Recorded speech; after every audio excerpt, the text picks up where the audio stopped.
Do you ever lay awake at night staring at your ceiling, just wondering, what do I want to do?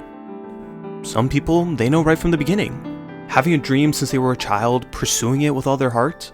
Then there are others who don't know yet, just living day to day, trying to figure it out. Everybody at heart is a dreamer, whether it's as big and flashy as becoming a Hollywood star, or as small and humble as wanting to make friends. Everybody strives for something. But here's the catalyst. Not everyone is the same. Like, really let that sink in. The person playing professional sports compared to the person who owns their own coffee shop are two different people, but they're both dreamers nonetheless. I bring this point up because I want to talk to the dreamers who are lost, confused, and maybe just hopeless. We can all probably relate to this feeling of having the final stop in our goal, thinking we have some inclination in our mind for where to go, but then reality hits, derailing the plan we had in mind, leaving you stuck with no idea what's next. For me, that was playing professional soccer, thinking that this kid who didn't play club or high school was going to somehow make it to the top flight. So there I am, 21 years of my life living in this fantasy. And the reason I say fantasy rather than dream is because I never woke from it. I lived my life in this fantasy world, thinking that it would come true and escaping the reality that was in front of me. I think a lot of people can relate to living in a fantasy, as it's the easiest thing to do. It takes no planning, no effort. All you need is a broken heart and wanting to escape. And don't get me wrong, it's such an easy thing to fall into. But I want to show an example of someone who didn't let their dreams become a fantasy. Cody Maverick. Yeah, I bet you didn't think I was going to bring up this 2007 classic about surfing penguins, did you?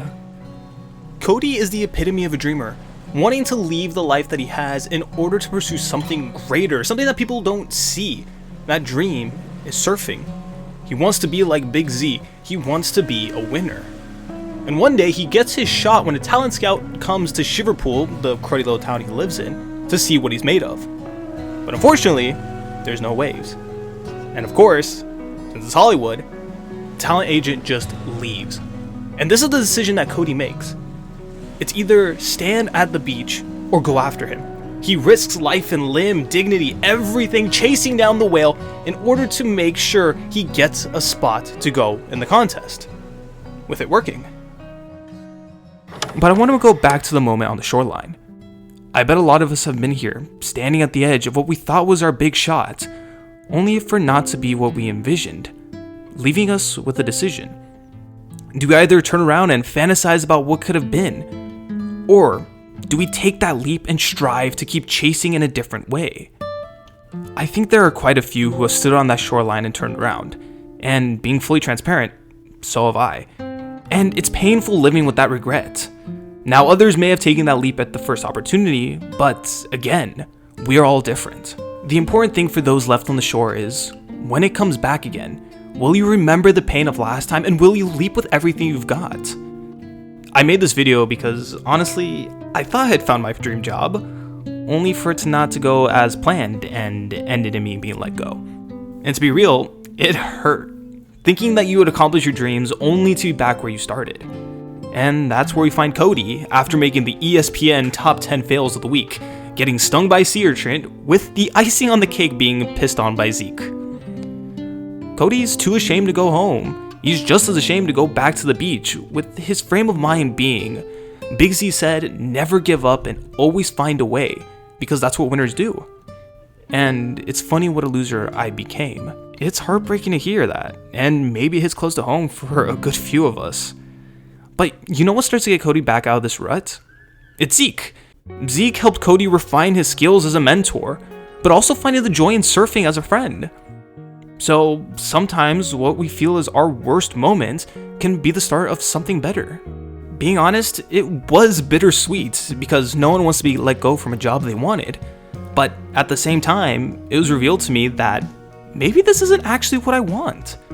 Is it okay to pivot from what you thought was your dream and chase something else?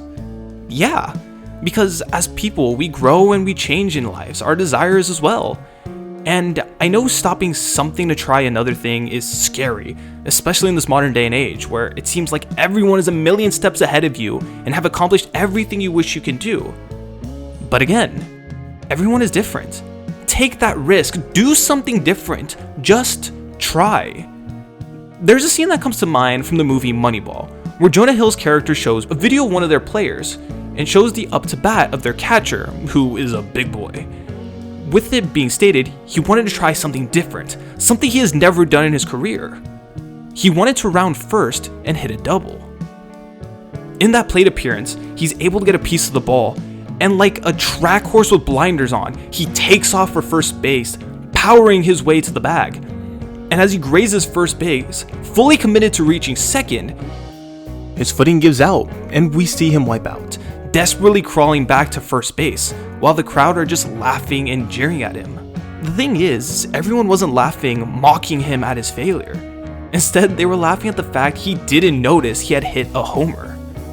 The reason I bring up this scene is because I thought I had squandered my run to second base with losing what I thought would be my dream job and crawling back to square one, embarrassingly, when in reality, the risk opened the door to something far better. And I wish that for you as well. So to all the dreamers out there, whether you know where you're going, taking a different route, or still looking, I say to you, from one dreamer to another, go for it. Dreams are what you think about. It's what you obsess over. It's what you want so desperately to be real that you can't take your mind off of it until it becomes a reality. And a fantasy is a point of giving up. I know it's hard, but I ask of you, please keep going, because living the dream is better than living in a fantasy.